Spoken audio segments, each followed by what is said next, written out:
ஐயா உங்களுடைய கையில் பார்த்தீங்கன்னாக்க கோபுரம் தாங்கி அழகாக வச்சுருக்கீங்க. ஆமாம் ஐயா இதனுடைய மருத்துவ பயன்கள் என்ன ஐயா? கோபுரம் தாங்கியில் ஏர் ஆயில் செய்யலாம், ரொம்ப சிறந்த மூலிகை.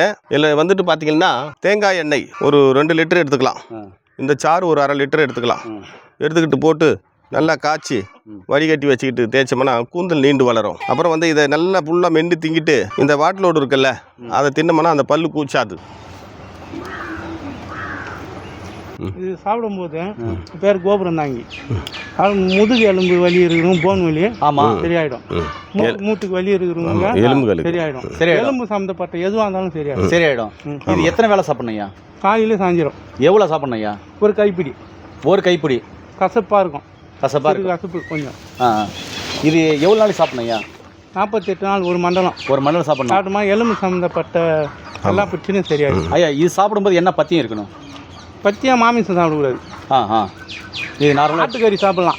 கோழிக்கறி, கருவாடு, இந்த லெமனு இதெல்லாம் சாப்பிடக்கூடாது. சாப்பிடக்கூடாது.